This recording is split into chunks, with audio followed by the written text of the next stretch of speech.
Hello, Ani, to all President Chair of the Shared Path Consultation Initiative. I want to welcome you to our second webinar on Indigenous-Municipal building. I see we have a great panel lineup. Real relationship building in action. Shared Path, one of our goals is to promote and be a resource to help both parties, First Nations and municipalities, to work in this area. So from the Shared Path location, our office is in Toronto, even though we're coming from other parts of the country today. Welcome everybody to the treaty lands of the Mississaugas of the Credit. And also to make note that we're talking about the Mississauga Nation community with Tom Cowie. He'll certainly give you a input and real life experiences on the ground. So Jimmy Gwitch, and I hope you have a good day. Done. Thank you. Thank you very much for that, Carolyn. Now, we would like to invite Helen Patterson, who is a manager of the Community Economic Development Initiative, which we refer to as CEDI, and that's the program we're going to be referencing throughout this webinar. We're going to invite her to introduce us to CEDI and the resources and the work that they've been doing. So please take it away, Helen, and I know you have a few slides to share. Good morning. Good morning from the unceded Algonquin territory of the Anishinaabe Algonquins, and I really am happy to be here. Just to give a very brief introduction. Really, the main features of this panel are Tom, Mary, and Julie. So I'm just going to give you a very quick overview. We started I'm the manager of the First Nation Municipal Community Economic Development Initiative, and this is a joint initiative that was co-designed and is co-delivered by CANDO and FCM. And our organizations got together on this in 2012, when we had already had a first program on partnerships for community infrastructure at FCM. But when the chiefs and mayors involved in that program were asked what they would want to do more of, they said we wanted to do economic development and employment for youth. So our organizations got together and designed this program. And just for those of you who don't know our organizations, I know there's some CANDO folks on the call, but I'll just say a few words. CANDO is the Council for Advancement of Native Development Officers, and their mandate is capacity building for economic development. And they're a national nonprofit Indigenous organization based in Edmonton, Alberta. And they've got over 500 members, and they do excellent conferences. And please go to their website and sign up for their upcoming conference this October, because they really do an amazing job with highlighting economic development for Indigenous folks from across the country.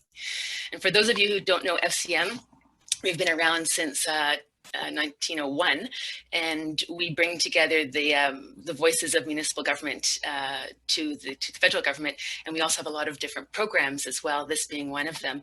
And our philosophy is to listen, unite, and influence, and we to do that in parallel with the CEDI work. We get the chance to bring together First Nation governments and municipal governments for them to be able to listen and learn from each other, and then unite and work on joint initiatives. We have a few other programs that you might have heard of. The Green Municipal Fund is a big one. So we're across the country with our programming. When we got together to design CEDI, we realized that there was no venue for First Nation governments and municipal governments to effectively collaborate and do joint planning. So we designed our program based on really an essential element of that is relationship building, because as we know, there's all sorts of relationships across Canada with our history, and some of them have not been very good. And really, the goal for most First Nation governments and municipal governments is to serve they have the common goal of wanting to serve their people well. And so this was a chance to create those tools and examples of this across the country. And build capacity for joint planning for long-term processes for economic development initiatives and land use plans. So we've been around since 2013, and we've worked with over 16 partnerships across the country.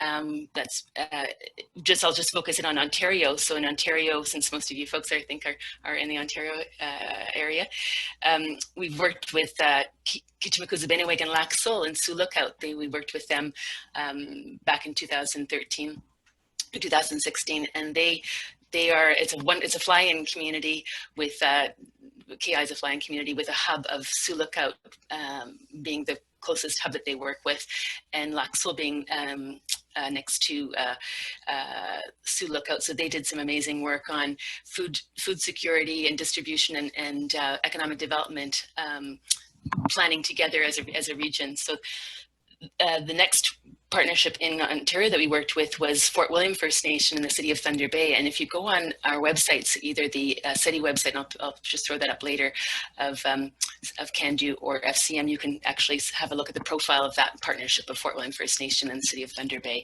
They've been working on land use planning to develop a business park that's on Fort William First Nation land, and that's a very interesting example of collaboration.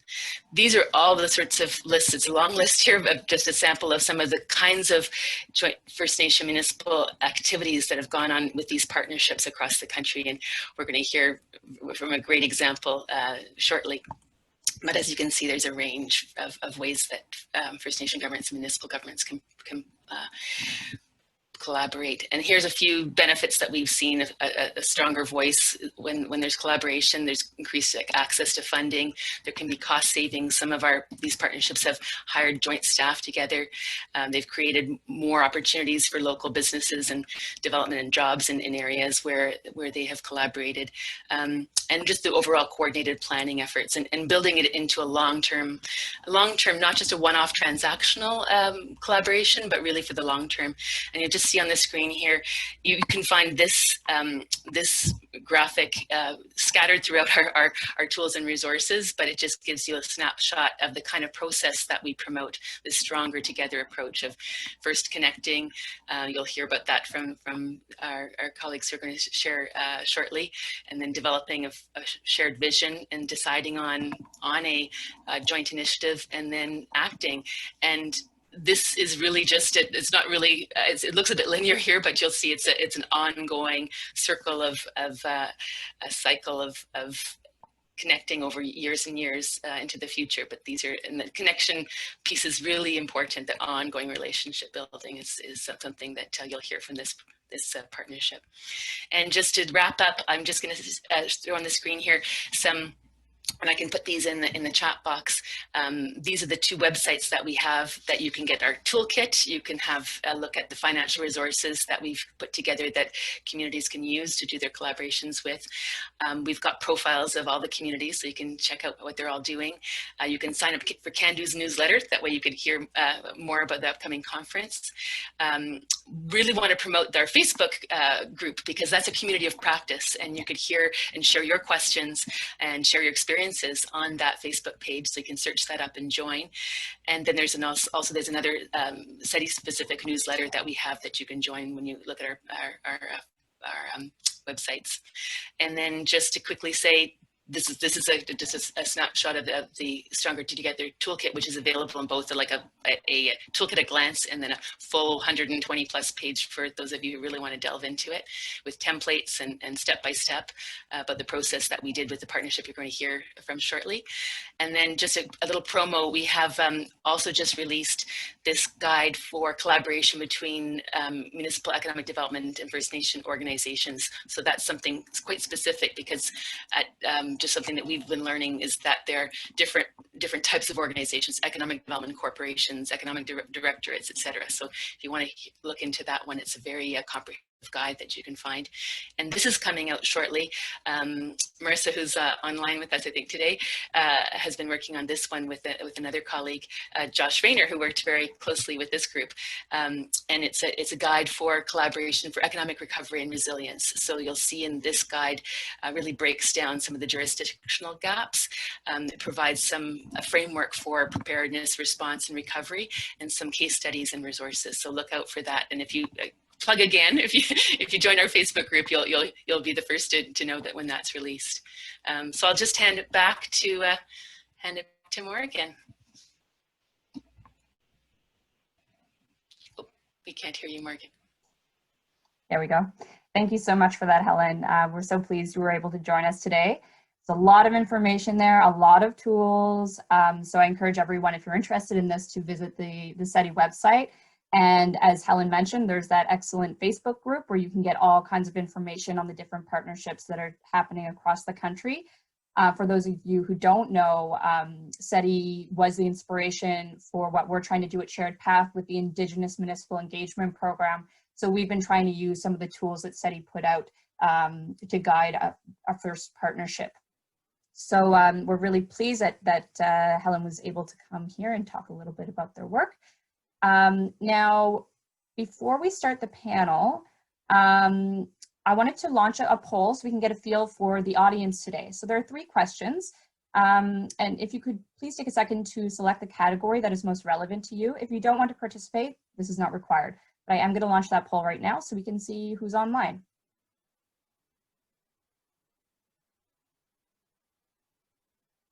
So hopefully you can all see the poll now. The first question is about how you identify Indigenous, non-Indigenous, or you prefer not to say. The second question is what type of organization do you work for? So there's about 10 options there.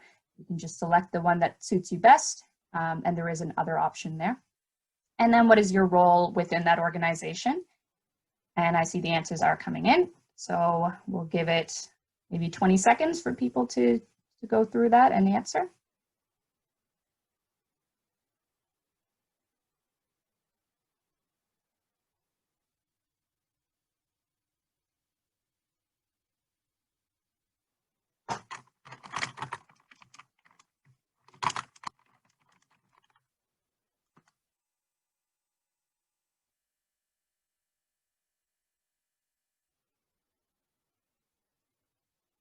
Okay, just a few more seconds and then we'll see the results together.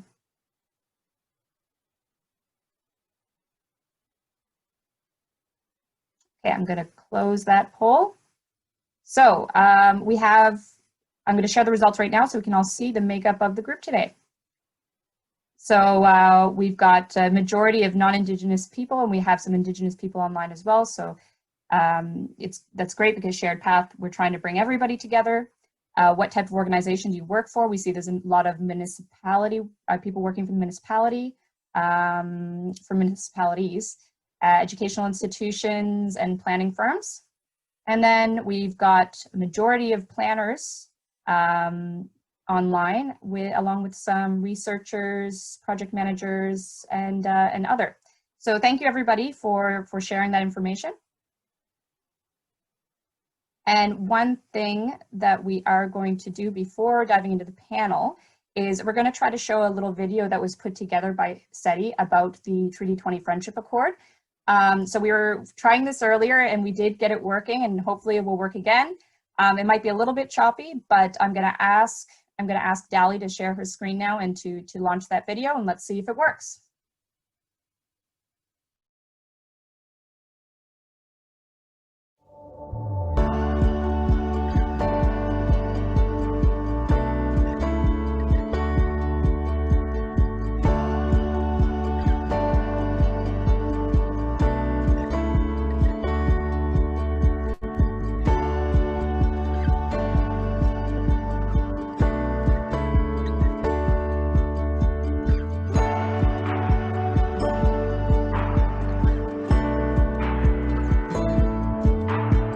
This day has meant rebuilding relationships, friendships, working on connecting our communities together, and just really the importance of it all and how meaningful it is.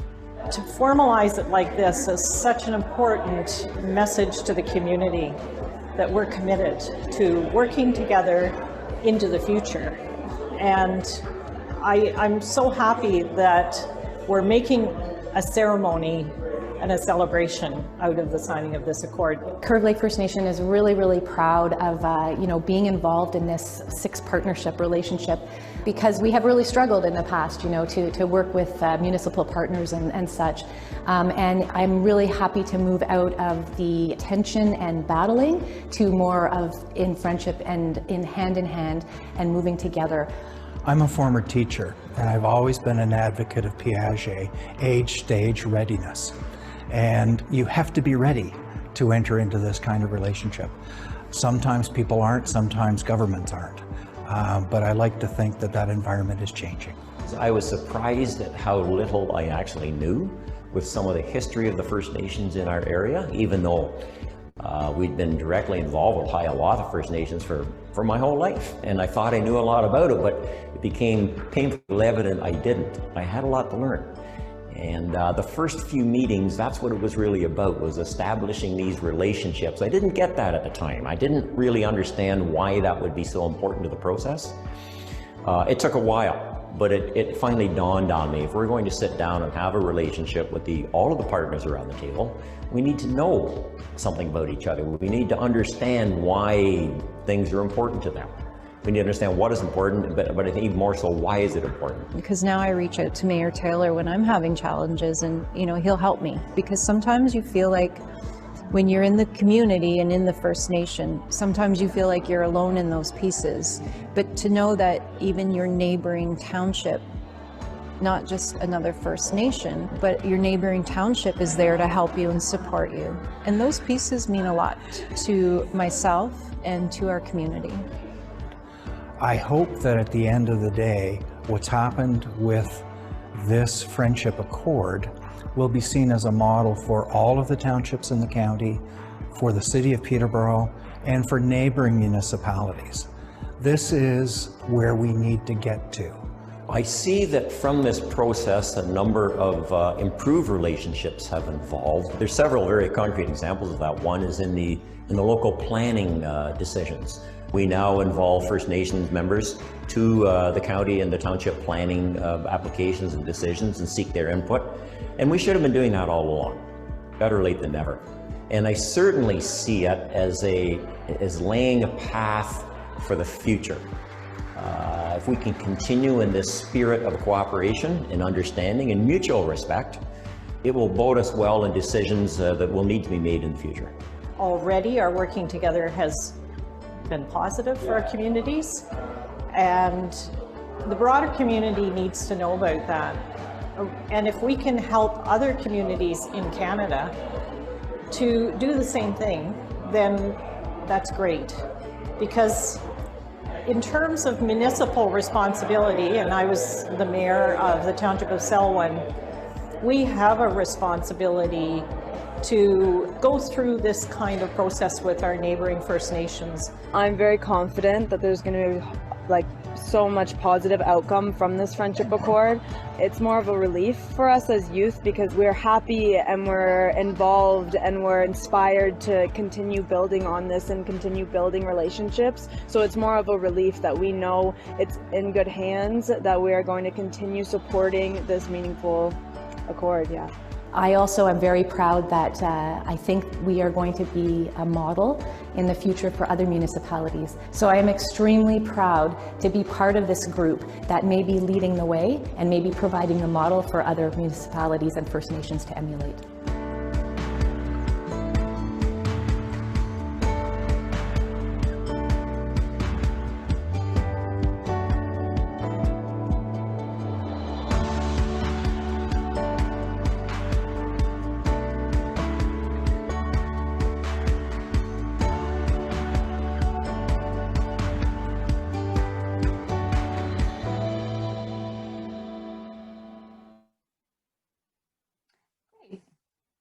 Thank you for that, Dali. I hope everybody was able to view and hear that. All right. And so now we're going to get to the piece that you've all been waiting for, which is speaking with our panelists, some of who were featured in that video. So there are 3 individuals who are participating today in the panel. Tom Cowie is a Lands and Resource Consultation Liaison at Hiawatha First Nation, and he was there during the full time that the CEDI program was happening. So welcome, Tom. If you want to turn on your camera and your mic. We also have Dr. Julie Kapyrka, who has made some comments in the video, and she is a Lands and Resource Consultation Liaison at Curve Lake First Nation. She's originally from Ottawa, and she came to Peterborough for her education and ended up doing a PhD in Indigenous Studies and has instructed at various universities and colleges. And she focuses, her work and her research, she calls the space between. She focuses on the relationship between Indigenous and Western knowledge systems and peoples, and highlights the strengths of using both when addressing the protection of lands, waters, and cultural heritage within development context and consultation frameworks. Welcome, Julie. You turn on your mic and your camera, please. And Mary Selwyn was also featured in that video. She made some comments there. She was the Mayor of Selwyn Township during the CEDI process. She's lived in the village of Lakefield in the township of Selwyn since 1976. She's spent 21 years on council there and the last 8 years as mayor. She has served on county council, the Peterborough Lakefield Police Services Board, Peterborough Public Health and Conservation Coalition, Drinking Water Source Protection Committee, and the Municipal Property Assessment Corporation. So welcome, Mary. Now, let's see. Okay, can everybody just say hello into the mic so we can make sure that they're all working? Hello. Anine Bojo. Hello. Excellent. Thank you all for joining us today. So let's get to the set of questions. Now, I have a few questions here, but I expect that there'll be lots of back and forth, and we'll just let the conversation play out as it does naturally. So to start things off, can you describe your relationship with your neighboring municipality or your neighboring First Nation communities before you entered the CEDI process? So what were you already collaborating on? What were some of the barriers to working together, and what were some of the tensions or planning issues? So why don't we start with Tom? Before this started, I was working with Peterborough itself with Sustainability Peterborough and Greater Peterborough Action Plan, Climate Change Action Plan. And when on those committees, those boards, they had approached me on how to approach First Nations, and I had to explain how it was done and how we did it, and so they could, because they really had no idea how to approach our leadership and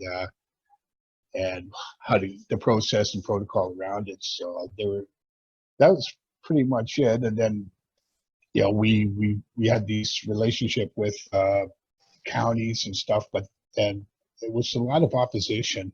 There was a lot of like hitting stone walls, and when we were trying to get things done and accomplished, and that wasn't very cooperative. But when the CEDI thing came up, you know, we thought, well, you know, for me, I thought, well, maybe this might make a change, and it might be something that's a little more positive. And I had no idea what it was about when we went into it, so it was really just taking a leap of faith, to tell you the truth. And as we started working with them, we started to, you know, familiarize ourselves with us, and we learned how to, you know, how the municipalities were running and operated, and they learned how we were operating. So, and then we started to find commonalities, and you know, we started working together. We worked on different sections of it, as in consultation. We got to work closely with the planning department and planning, and we started to develop tools to involve us in the process. And you know, as Joe Taylor said in the video, we were started at the very beginning of the pre-application phase rather than learning after the fact that these things were being done and what our concerns were. So it's like I said before, it's like sitting at the big table, and we even got to eat, right? So, you know, instead of sitting at the kids' table.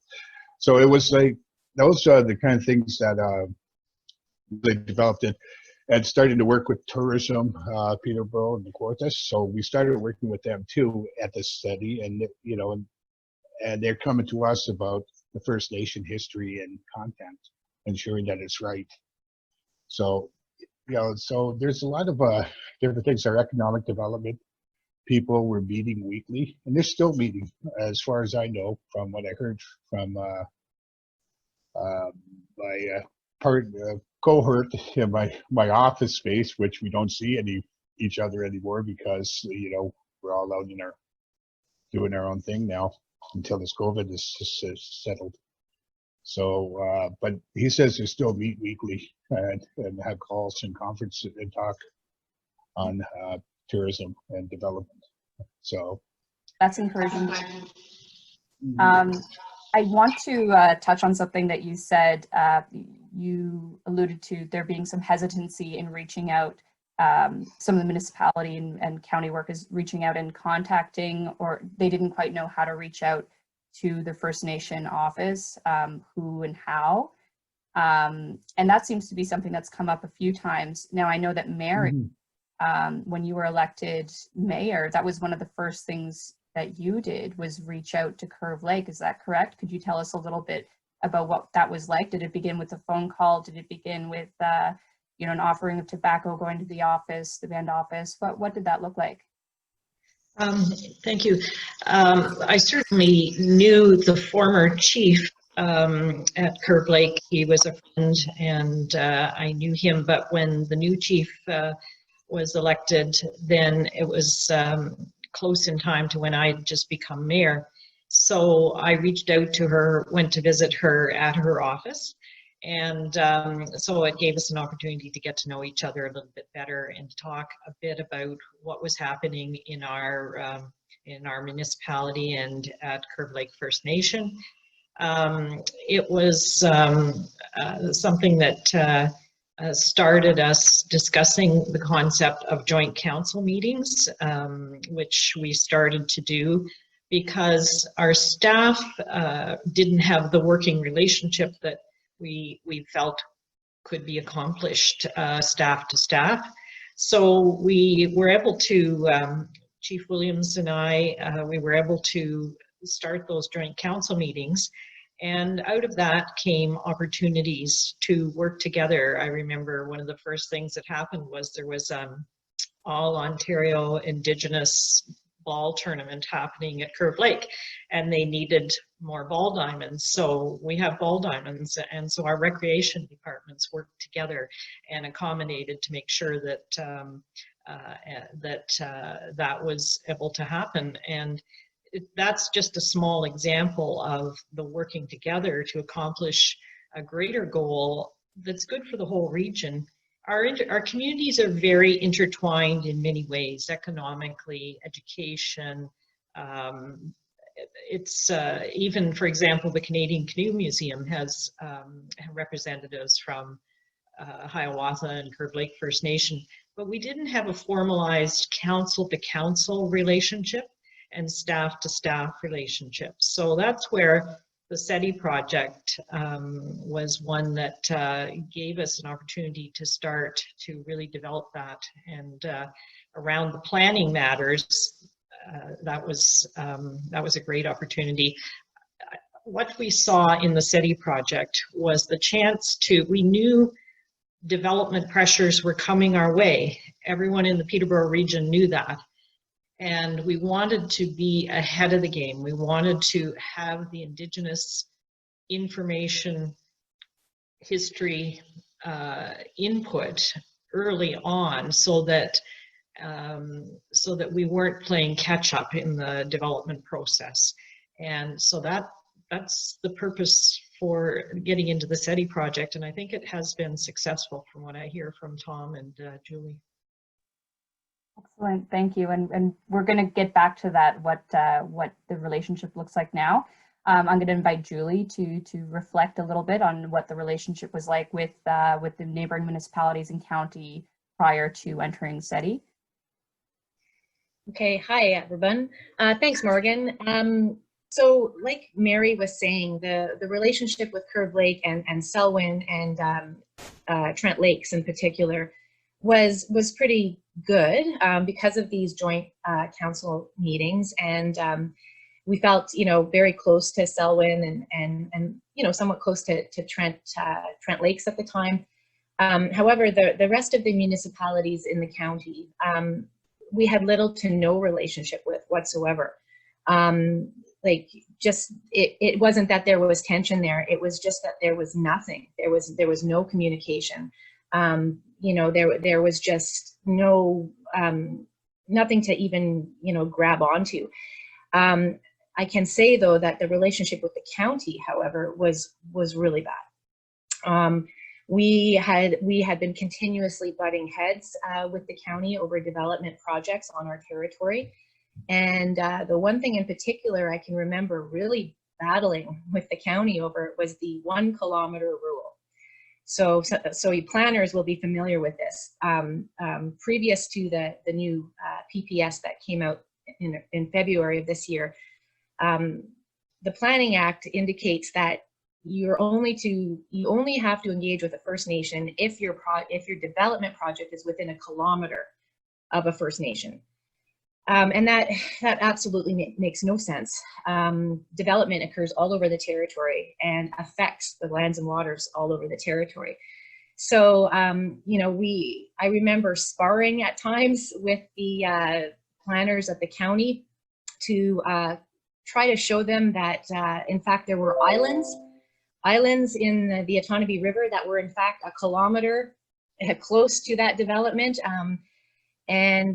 So, you know, and we battled back and forth, very, like I explained it in another video, a very granular relationship is how I explained it. And just basically coming up against provincial policy and the planners saying to us, well, we can't do anything because it's in the policy. We need to follow this policy.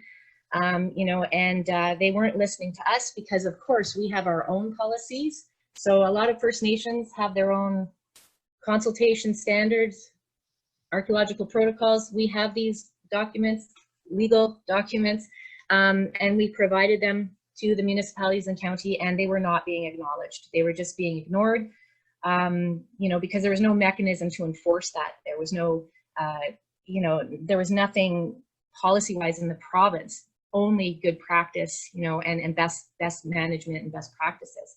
So yeah, there was a lot of tension with the county and little to no relationship with the other townships outside of Selwyn and Trent Hills, or Trent Lakes, sorry, Trent Lakes. And I wanted to touch in with Tom because you're with Hiawatha. The municipality that you worked more closely with was Otonabee South-Monaghan, I understand. And did you have similar kind of similar challenges working with the county? With the county, yes, but with Otonabee South-Monaghan, it was an okay relationship. They did start contacting us, and we got to a point where if anybody was developing along the shoreline, because of the historical content from the Peterborough down the Otonabee River with the war with the Mohawks, the Iroquois that we had, where we drove them down the river across the north shore of Rice Lake to the Trent River and down the Trent River and across to New York. We had this big battle.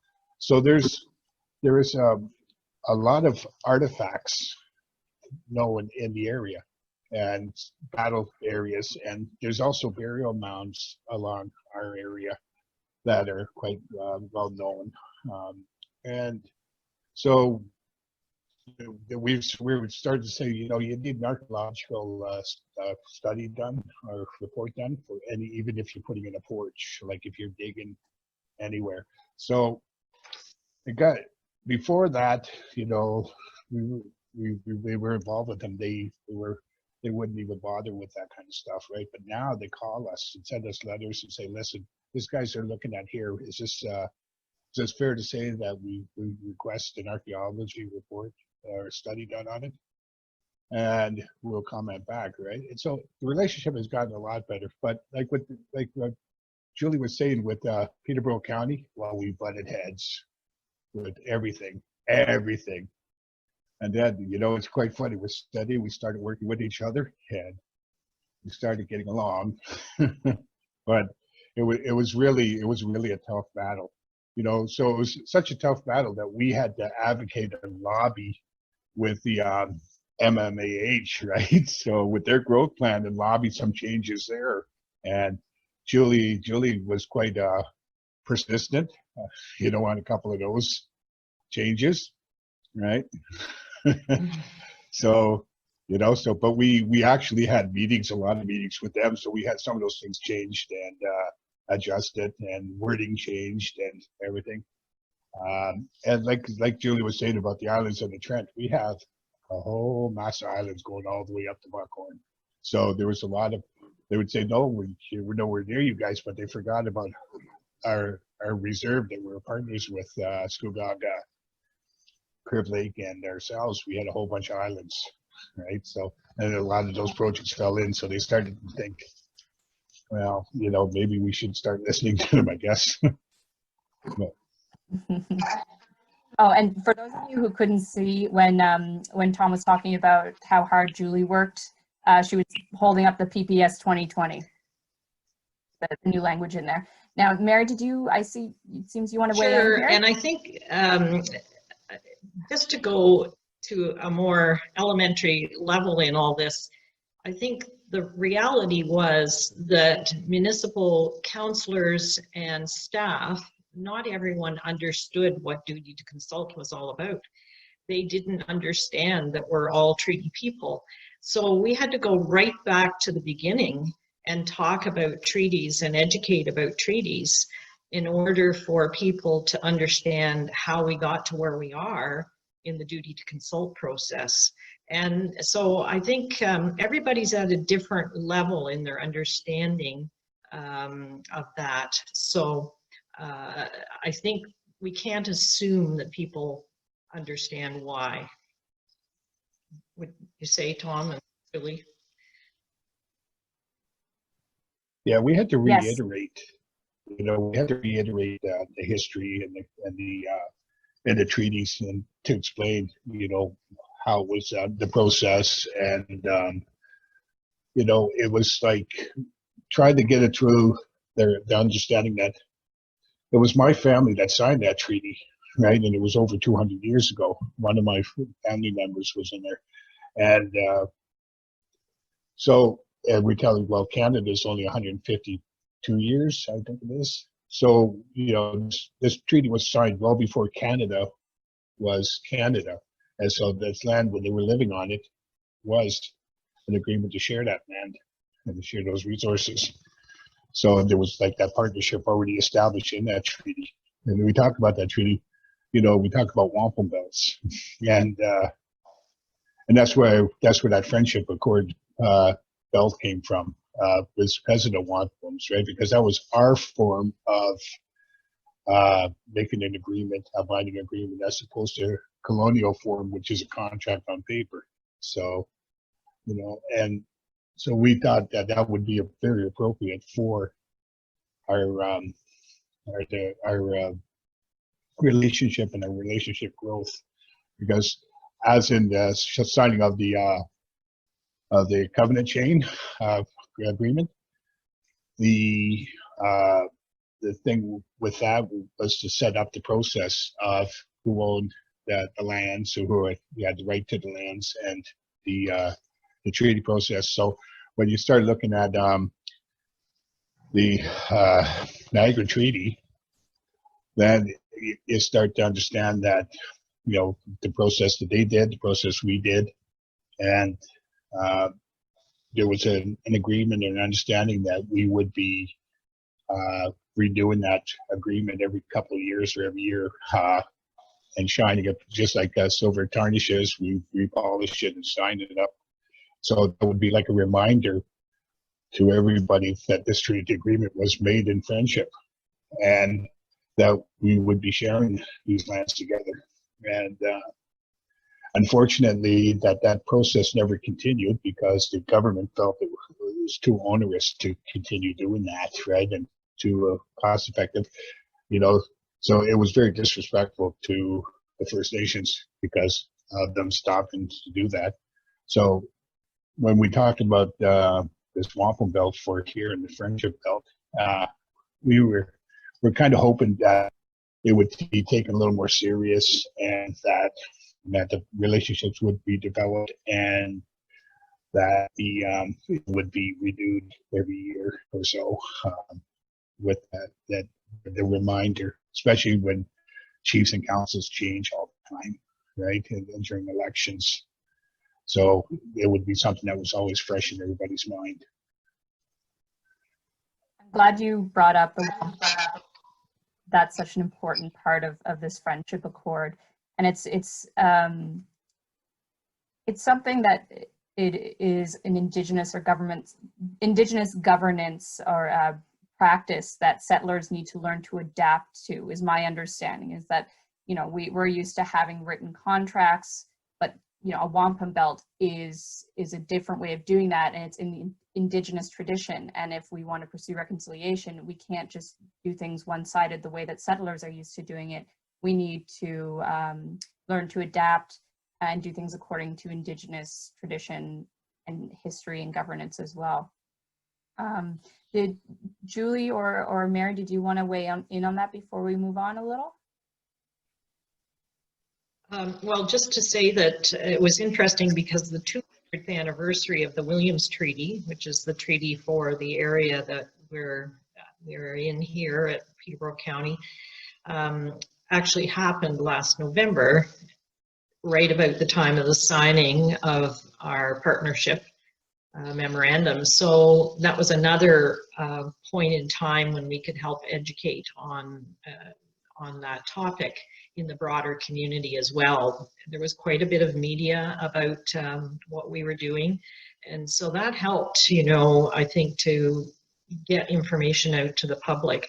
But one thing that I think we also really emphasized was we're looking way into the future. We're talking about 7 generations now together and planning for 7 generations, because we know that we can't work in our silos alone on economic development. We need to share our plans, our dreams, our hopes, and it will benefit everyone in the region if we're strong moving forward economically. So I think not only did we look back and learn history, we've learned culture, but we've also committed to the future, really, that we know we're in this together for the good of all. Yes, and thank you, Mary, for bringing up the point, about education and how important it is for people to learn about each other so that we can build those relationships and build trust.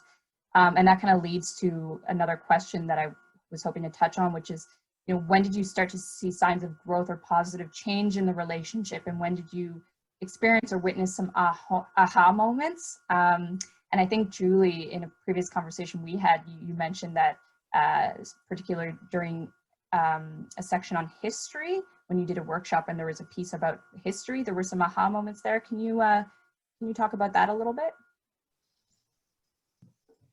Yeah, sure. I think in terms of one of the most valuable and educational pieces of the CEDI program itself was an exercise on the history of both the municipalities as well as the First Nations. And we were tasked with working within our groups and putting on the wall like a chronology, a timeline of, the history of the First Nation, and then on the other side of the room was the history of each municipality.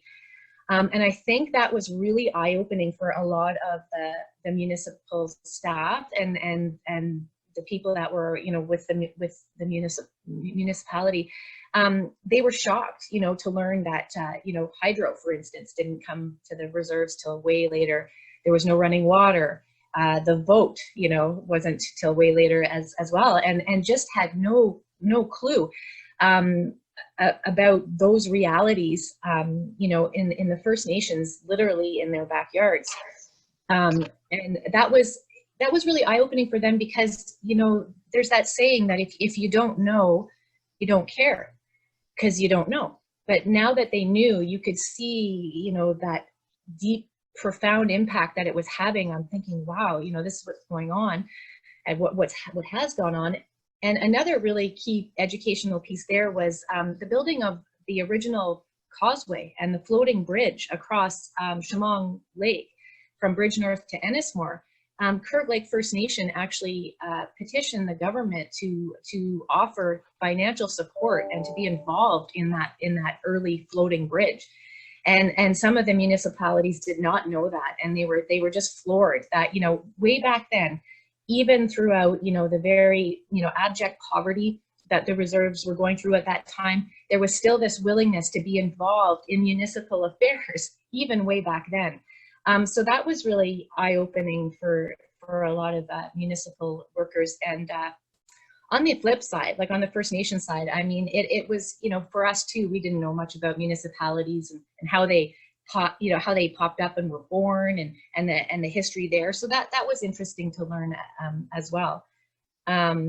So, and in terms of an aha moment, or where things kind of, for me particularly personally, I believe it was in the third session that we hosted, and we were at Curve Lake, and the director of the county planning department actually, in our circle at the end of the session, expressed that he understood now the meaning of what we were doing, and how he wasn't so sure in the first few sessions, and maybe we'll talk about the episode we had in the second session in a bit, but he wasn't really he didn't really understand where it was going in the beginning. He wasn't too sure, and of course, you know, we had been butting heads for so long. You know, we still had our arms like this, you know, at the various meetings, but at that circle, at the third meeting, he finally expressed how he got it, and he was fully on board,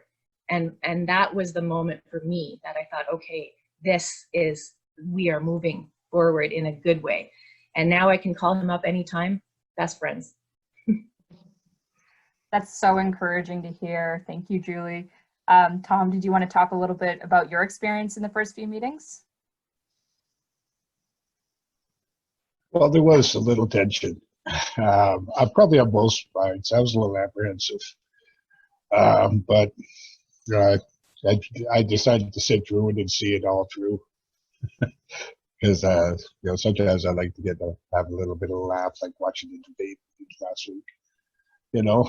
but like I said, there was that apprehension, and I think when they started to understand the way we did things, like, you know, when we sat in a circle and we talked and we took turns talking, people understand, you know, like we do things different. Our traditional governance is on consensus, so, you know, they started to understand a little more the way we think and the way we do stuff, and it started to get a little more warmer in those rooms as we started to approach them, as the days progressed and the meetings progressed. And, you know, like, there's people there you wouldn't even think about talking to, or they wouldn't have probably even thought about looking at me and talking to me anywhere, right, if I had gone to their offices before.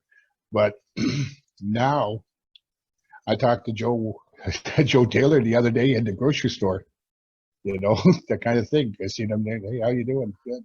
You know, and that same thing. If there's any concerns or questions, like our chief said earlier about talking, it's really good now, because I can call anybody. Like, in the area, like in the county, and they'll talk to me, no problem, you know, or if I see them on the street, we'll have a conversation. Even Peterborough, the city of Peterborough, you know, has warmed up to that point now that they even talk to us on a regular basis. So aside from having those relationships with committees, we've developed this relationship with the councils and the members of their staff. So it's been a great ride so far. Like I said, I found that once they started to realize, and I think that's the same part where Julie was saying about the planners. Let's say they had that aha moment, and then it started to see that it was starting that I think everything was going to fall in place, you know. So Right. So I think. So it sounds like you reached a level of comfort that really facilitated more communication. It just, after a few meetings, you know each other on a more personal level, and it broke down some of those barriers that might have existed because of not knowing each other, not really knowing how to approach each other. You already had a kind of basis, an introduction that you could build on. And I get calls now from different people, different staff members from the city and counties, you know, asking me for advice on what I think on this project or what I think on that. So it's really quite different, you know, they have that opportunity to have our input before the project even starts, or even, you know, they're working on some kind of committee or something, or starting a committee, and they, you know, and looking for direction. And it's really quite a change, and it's quite refreshing, actually, to tell you the truth. Can I add an example? In our municipality and with Curve Lake First Nation, our staff saw an opportunity for funding for a rural transportation project, and Curve Lake, so our staff, and it's all about the relationship building, staff to staff and council to council. Our staff called, they knew staff at Curve Lake, and said, here's an opportunity, are you interested in this? And it was perfect. So because there was a need at Curve Lake First Nation for people to get to the city for appointments, for training, school, and it's exactly the same in our rural municipality. Transportation in rural areas is a huge issue, and so we partnered on a funding application with the provincial government, and were successful. Curve Lake started their own small busing system early on because they had to, but the funding wouldn't be there in the longer term, and this partnership concept would be advantageous for both of us. So that was just an example of being able to pick up the phone, knowing who to talk to, and I think there are lots of other examples like that that will come up in future. COVID has thrown a wrench into the gears right now. Everyone's consumed with dealing with it, but I get the impression our staff are very happy with how the planning process works, and just their relationship with staff at the First Nations to know who to call and work with.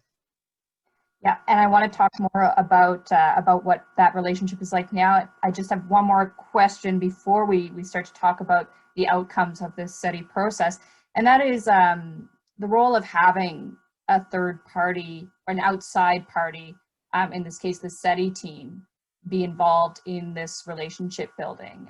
Can you speak about that? Like, because you had already had, between Curve Lake and Selwyn, you had joint council meetings, you were saying. So how did things change?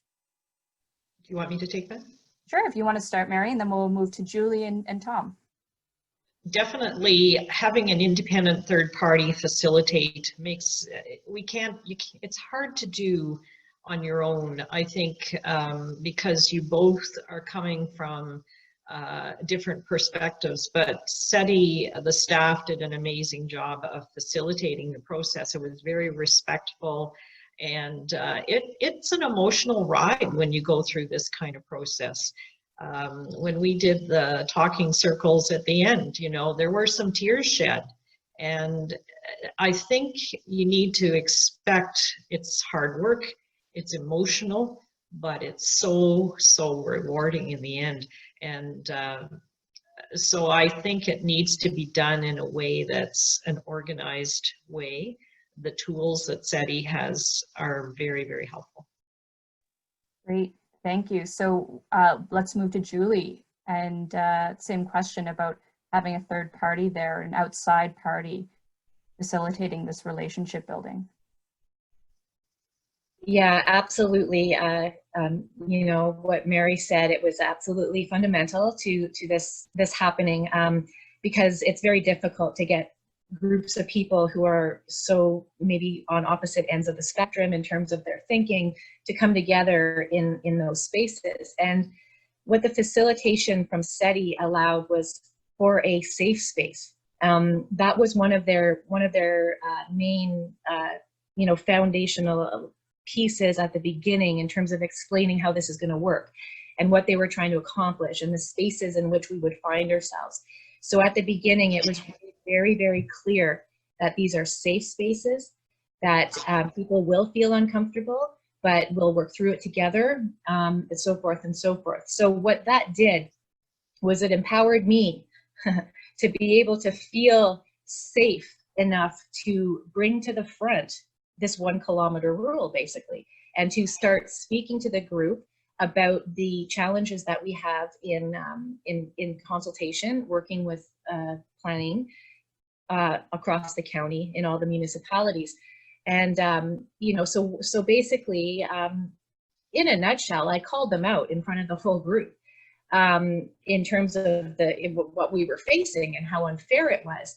And that was a little bit of a hiccup, but it was a good hiccup. You know, it's that whole tough love, that whole for me, my pedagogy absolutely is unsettling the settler within.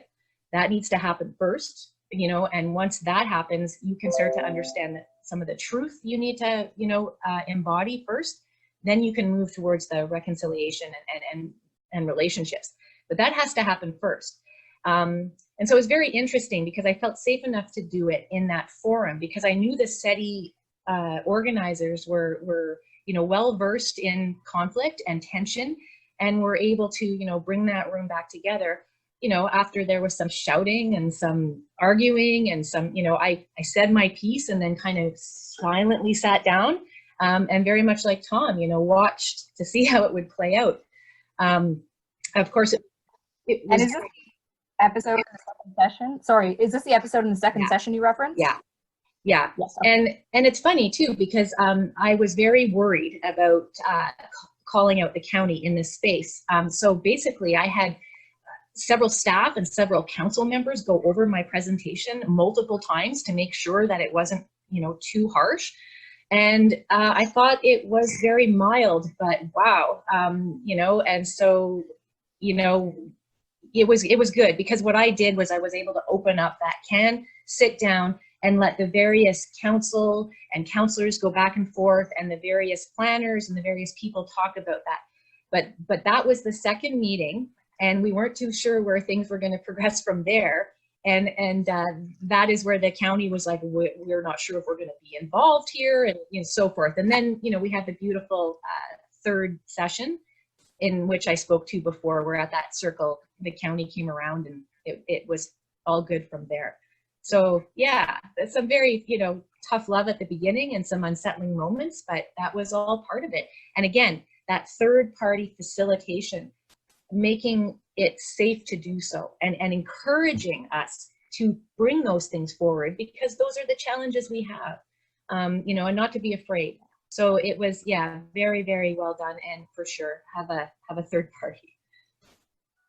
Yeah. And like Mary said, there's a lot of, it's hard work. There's a lot of emotion involved. It sounds like. Tom, did you want to weigh in a little bit on having the third party there? Oh yeah, it was essential. It was absolutely essential. The third party gave was able to give a perspective through our Anishinaabe lens, the First Nation lens, and also through the colonizers' lens, so they could find that balance. And it was very tense and very at times and very emotional, like you said, because we were discussing stuff that was hitting people's nerves, and they were discussing stuff that was hitting my nerves too. So it was not just a one-sided thing, but they had the skill set to find that balance, that equilibrium, to make us work through it and be comfortable enough to work through it. So it was, like I said, it was absolutely needed, because, like I said, when we talk, they did beforehand, there wasn't that connection and there wasn't that understanding, right? And like Julie said, the third meeting, they had the aha moment. So as it started progressing, I think we started to feel more and more comfortable with each other. And, and I think at the beginning too, they weren't sure how to talk to us, right? They were worried about offending us, or, and that kind of thing. So they sat back and they were like, but as it progressed, they were able to pull out things and discuss things that were on their minds. And we had, things like, I call it the Indian 101, which, ask questions and we'll help you, and if that's something that you want to know, or something about us, just ask us and we'll tell you, type thing, right? And don't be offended. Like, your questions won't offend us, because we've heard them all, pretty much, right? So, and I usually use that approach too when I'm dealing with proponents, because of that lack of history, that lack of understanding, and they think like we're in a different country when we're behind those reserve lines, right? But the only difference is, like I said, with that on reserve, is we look after our stuff in our community, and we let the like I said, we meet with the counties and Peterborough, and they know what's going on in our communities because we tell them, right? And they tell us what's going on with theirs. So it's not, so things have evolved to that point where it's we're developing stronger relationships every year, right? So hopefully it continues. Yeah. And you made that point. It's interesting that you said you encouraged them to go to you and ask questions, because I think there are a lot of people who fear making mistakes, and so they won't engage for that reason. But we all make mistakes in this space. I mean, as settlers, because a lot of us haven't been educated enough on Indigenous people. So, but I wanted to move on. Well, Mary, did you? I see your mic is on. So did you begin? I just wanted to say how important food is in the process, because I think we put a few pounds on in the process, didn't we? It's basically so important to have good feasts together, and we did that. And so sharing that time over food is so important. We have some great Indigenous caterers in our area that we try to engage as well. So just that's a big piece of it. Yep, that's a great note. Thank you. I want to talk a little bit now about what has come out of the Friendship Accord. So I know, for example, that Julie and Tom, you both sit on the technical review committee for the new county official plan. So how is that different from what was happening previously around county planning? Maybe we'll start with Julie this time. Okay, thanks. Well, absolutely. We now, Hiawatha First Nation and Curve Lake First Nation, we now sit on the technical advisory committee for the county's official plan.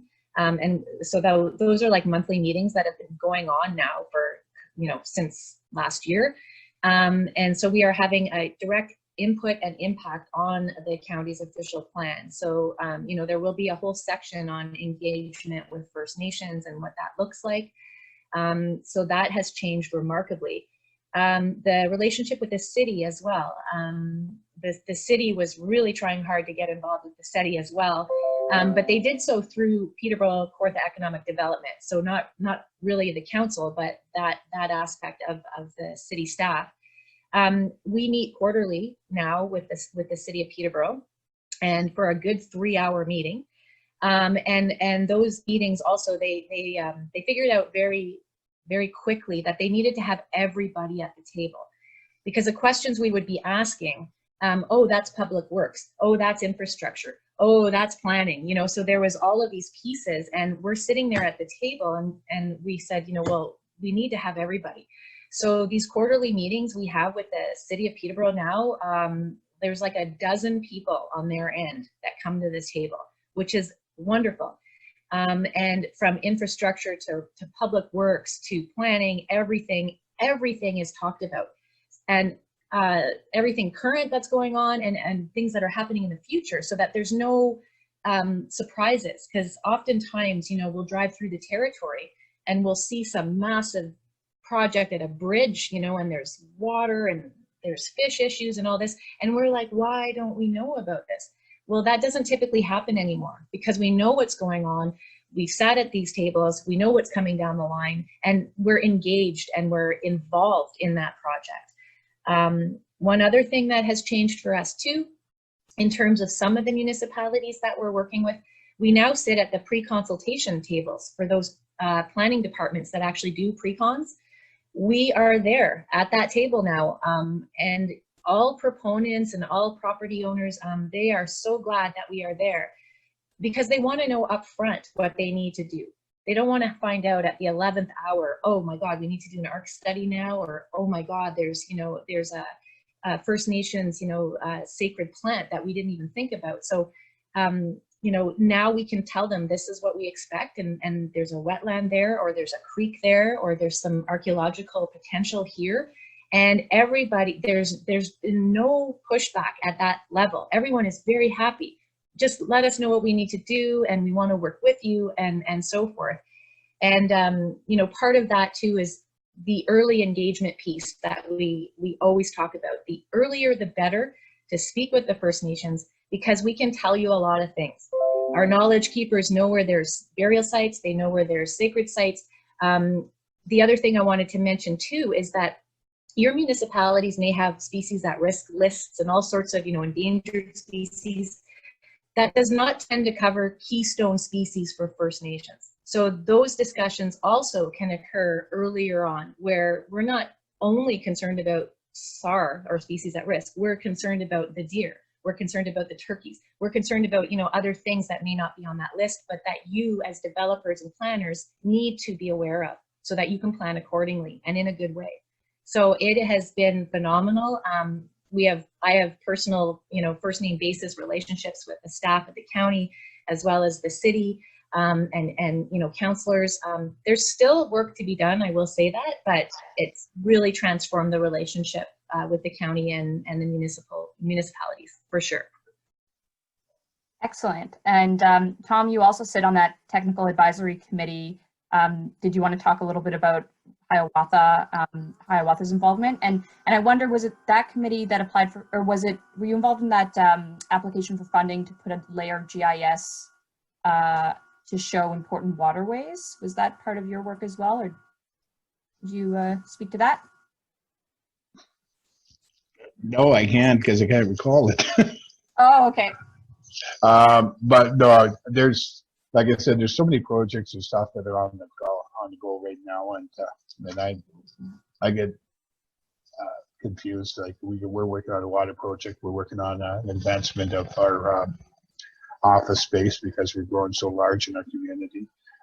We're doing an infrastructure project with lights and sidewalks, and so there's all these projects going on, and I couldn't really tell you what's going. Sorry, I shouldn't have sprung that one on you. No, I'm sorry, because like I said, but as for the relationship with it, it has really, this process has really enhanced it.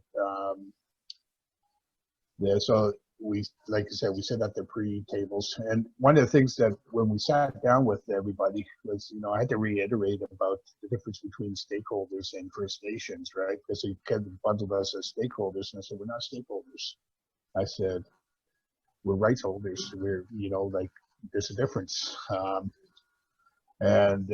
So at these meetings, I reiterate that, you know, like a stakeholder can protest, a stakeholder can write their members of parliament, and that's pretty much about it, right? I said, we may not have the power to veto, but we can protest, we can write our members of parliament, but we can also delay projects in the courts. So, I mean, I said, if you would talk to us in advance and have the process done, you know, then you're not going to be down the road going to a court, because no developer wants to spend money, you know, wasting money in the court system. And because the more time it delay on a project, the longer, the more it costs, right? So once some of them started to realize that, I said, yes, you're right. So yeah, we do need early engagement, and that's happened now. So it's a lot better. And this whole study process really enhanced that. Maybe Julie can talk to you about the GIS project. Yeah, sorry, and I think maybe it was Julie who mentioned it initially to me in a conversation. So, but let's put that aside, because it's almost 20 after 12, and I do want to get to some Q&As. But before that, Mary, I want to give you a chance to speak. I know that you're no longer the mayor, but you were at the time when the Friendship Accord was signed, and I think you might have mentioned that the CAO made it a requirement to evaluate the impact of actions on Indigenous populations for some projects. Could you clarify, or could you correct? Sure. That's just one example of what came out of this at the county. The CAO had the requirement that every report that went to county council had to reference whether there was, what was the effect, what was the consultation with the local municipalities, the local First Nations. And so, you know, in some cases, there was then a need when a staff report, and this could be any department, if there was a need to do appropriate consultation and engagement for that report purpose, then that had to happen. So that was new. That reference had never been in the body, the formal body of a staff report going to county council. So it's a small thing in some ways, but it's significant. It was important to see it there. Thank you for that. So we do want to give attendees or participants a chance to ask some questions of you, of the panel. I did check in to see if Helen Patterson is still here, because we'd like to invite her to share some of her reflections as a person who kind of observed these relationships form and who facilitated these relationships. So Helen, do you want to share some of your experiences or just thoughts? really briefly, because I know that we should get to the other folks who are listening. Just loved hearing what Tom, Julie, and Mary had to say about those. It brought back so many memories of those moments, those workshops, and of my colleagues Josh and Tanya who were there. And I just to speak to what some of them had said. Tom had mentioned that the two lenses. We always made sure that we were looking at all the tools that they've spoken to today, the dialogue principles that were used to ensure respectful conversations. We really held them, held those in the room to use those dialogue principles, which are available in our toolkit, which really helped hold the tension. And this group did an incredible job in applying all the tools that we put forward to them.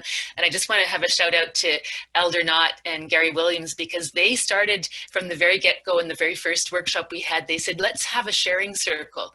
And we always open the door in our third-party neutral approach to say what would be helpful and useful and be important to have as protocol or as a cultural part of the work we're doing. And that was the one that was held up.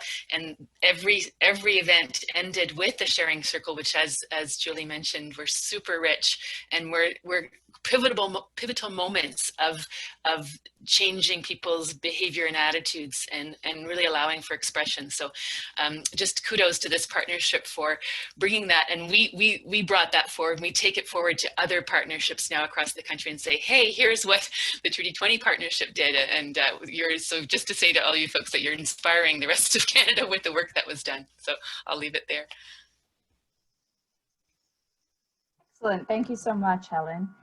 Now, Dali is in the background. She's been monitoring the Q&A, just getting a feel for some of the questions that have been coming in. I'm going to ask her in a moment to turn on her mic and camera and ask some questions of the panelists.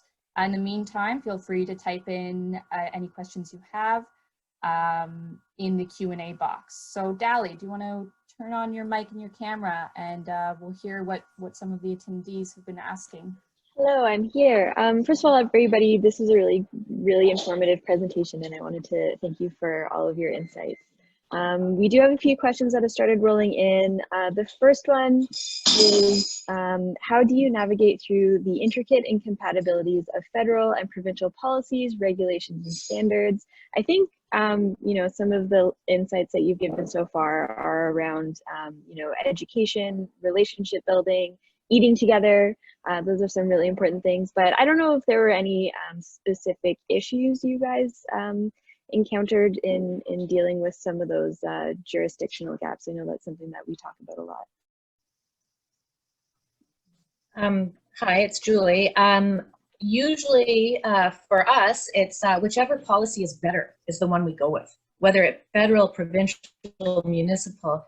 Whichever one is more stringent and more protective of the environment and just better methodology, et cetera, et cetera. We have had instances in where there's overlap in jurisdiction. So for example, on federal lands, if there's an archaeological study, we will ask that those archaeologists employ the standards and guidelines from the province, because it's just a better system. So, there are, and we understand the difficulties there. Jurisdictional quagmires is what we deal with every day. So rule of thumb for us is whatever policy is better.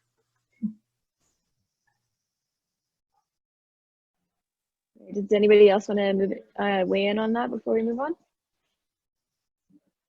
No? All right. So I see we have a couple other questions here. One was about the importance of personal relationships, but it looks like the person who asked that question is pretty satisfied with the answers that you guys gave already. They did ask a second question.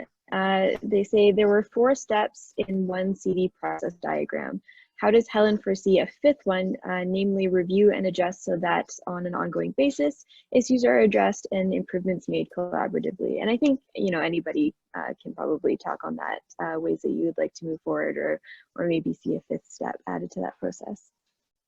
Well, I would say it's an important point, because as Tom and Julie and I met on Zoom on Monday and discussed, where are things at. Behind the scenes, there are certain committees and doing things.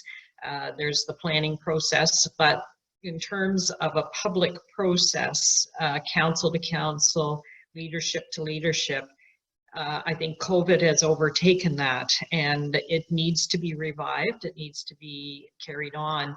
And so I see it as my responsibility I have already taken some steps to engage some of the leaders. I'm retired now, but I think it's important that with the anniversary, as Tom said, of the wampum presentation, that there be some marking of that, so that at least our partners continue to remember they're in this partnership and engage. So it's going to take some work to keep that rolling at the higher level, because leadership positions have changed, and they haven't been through this process, all of them. So it's work that needs to happen. Anybody else want to weigh in on that? Helen, Tom, Julie? Steps? Sure, I will say, you know, our relationship with Selwyn Township and the county, you know, has changed, and the Otonabee South-Monaghan, you know, is good. However, there are, I believe, 8 municipalities in Peterborough County, and not all of them are kind of on board. I mean, they understand what's happening, but we haven't had that close relationship with those other municipalities like we have with the ones that were involved in this process. So there's still work for us to do in terms of those municipalities, and we are working, and we are making some headway with some of them, but some of them are still, you know, works in progress for sure. And the CEDI process was integral to changing that relationship. So those other municipalities, I feel like sometimes when we're at the table, like at the technical advisory committee meetings for the county, all those municipalities are there, and the ones that weren't involved in CEDI are somewhat at a loss. Like they want to know what's going on. They're like, what's happening? How come we don't know? But then some of them are like, well, maybe we don't want to because it's a lot of work, right? So I just want to say that it hasn't ended. You know, it's ongoing, and we're going to continue to work towards, you know, good relationships with all of the municipalities. You know, we have better relationships, I can say, you know, Ruth, I know you're there, with Vaughan, as opposed to, say, with, you know, Havelock, the Ashvadell Norwood area or whatever. So that's bizarre, you know, but that's the reality, and we're still working forward. It hasn't ended, so. Yeah, I think the communities, we're slowly wearing them down. we're persistent. And it's good that we have the support of the county and of the other two municipalities. So it's one of those things that's going to take time, and it's going to be something that we're still going to have to work on, like Julie says. We've got some really good relationships around the treaty area, outside of Peterborough County and Peterborough, and there's strong relationships too. They're developing, working with the municipalities there too, like in out by Newcastle and down that way, and you know, so there are different groups that understand it. But like I said, the ones that are a little apprehensive still, or a little cautious, because again, most people are afraid to change, and that's what really is the bottom line behind it, is that fear of change and what's the unknown, so, and how it's going to proceed. So eventually it'll start to work its way.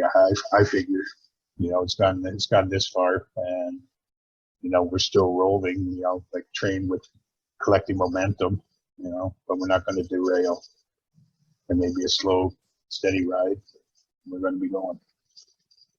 And if I could add, I think too, what you have developed from what I'm hearing is efficiencies in a process that weren't there in the beginning, and with the capacity issues that municipalities have, you know, I think as those efficiencies in the process have been and are being developed, that just makes the work happen more efficiently.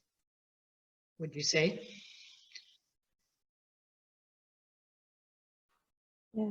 Speaking of the process, one of the questions that we just got is about joint council meetings. So they're asking, when you have these joint meetings, do you have joint agendas, or is it more, you know, one council visiting another? Well, under the Municipal Act, we would create, our clerk would create an agenda for us as a council as we sat at the table, because the majority of our council was there. So it had to become, under the Municipal Act, a legal council meeting. But basically it was, the format generally was a sharing of, we would have some greetings from an elder, if I recall, and we certainly did that with the CEDI process too, some words from an elder. But as leaders of our First Nation and municipality, we would share opening words. And then it was very much a sharing of information. What are we doing now? What are we going to be doing in the future?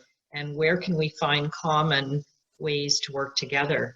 And it's so beneficial because everyone's so busy that you really don't know what everybody else is working on. And you find opportunities to help each other and to and just knowing what opportunities might be there for the future. It's fabulous. So it's not, and food was always involved, but it was not. Sometimes we'd have an educational component too. There was an educational component on Minoman, wild rice. There was another one on the petroglyphs, the teaching rocks, and we would, I can't remember all those, but we might have done, I think we did an education piece on what our recreational facilities were doing, plans in the municipality. Those kinds of overall educational opportunities plus sharing of information and plans.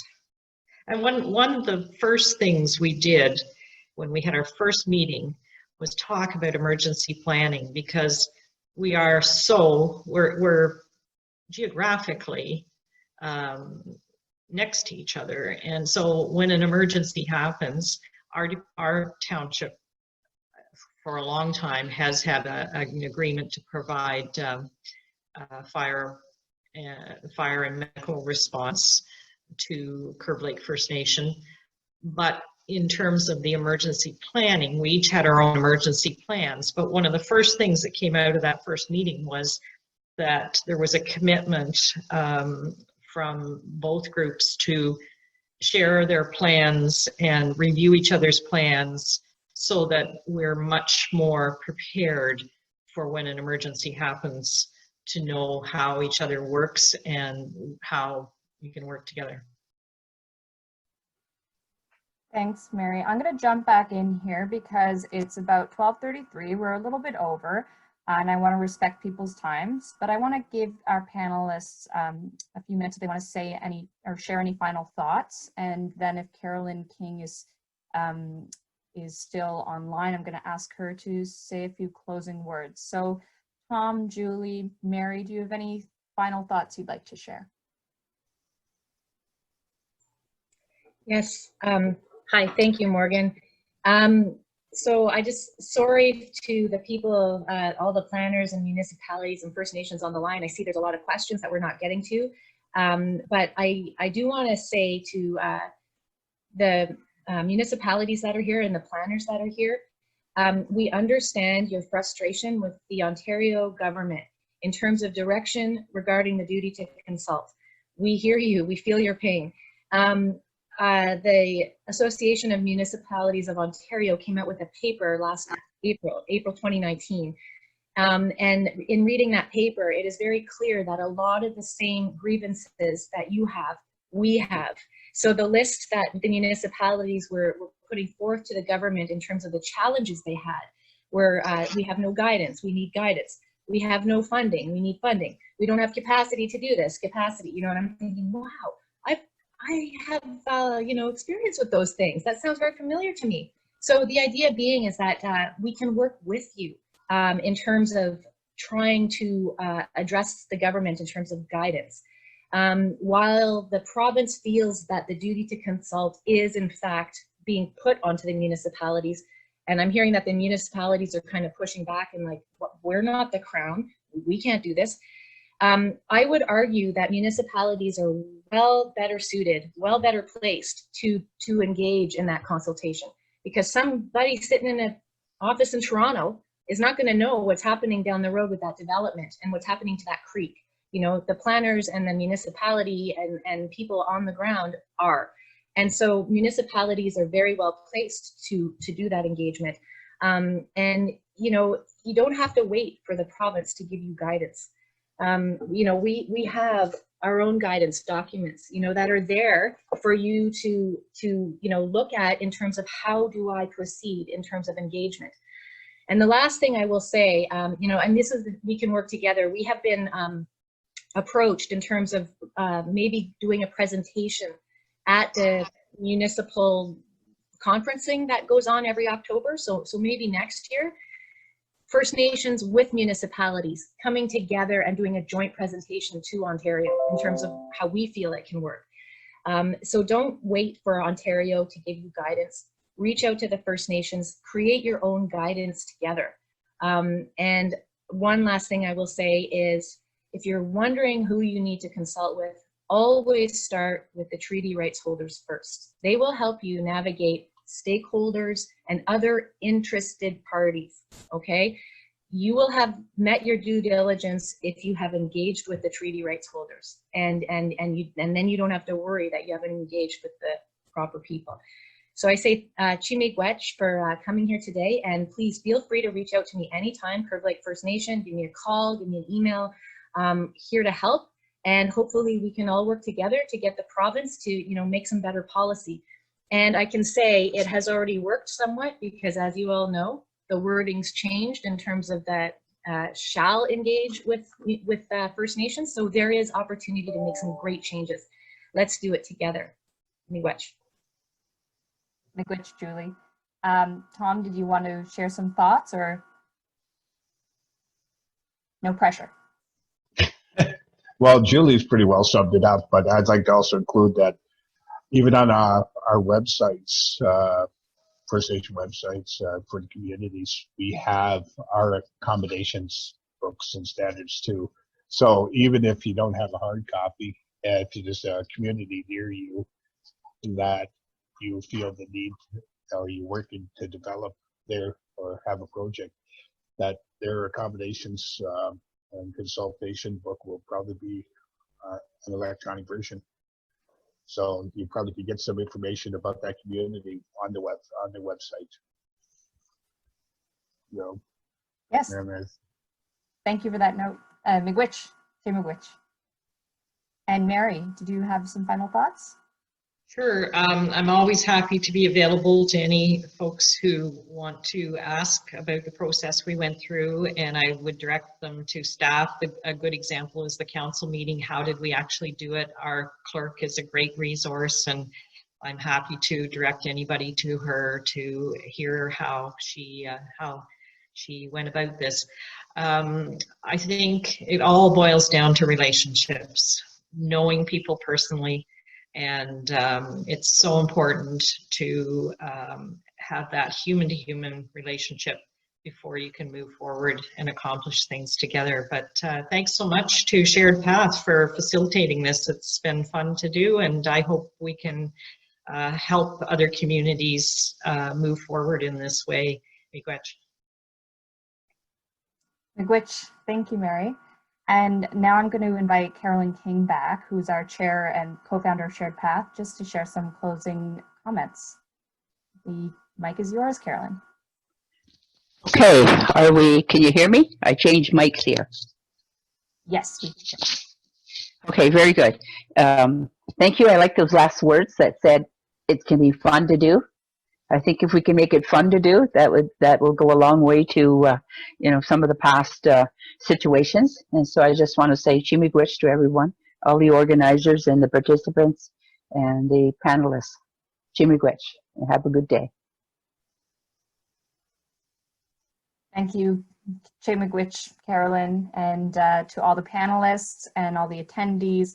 And Helen for coming in last minute, to Dali for helping in the background, Chimigwech, Nyawin, Marcy, thank you, and I hope you all have a fantastic weekend. Hey, Baba Pig, love it.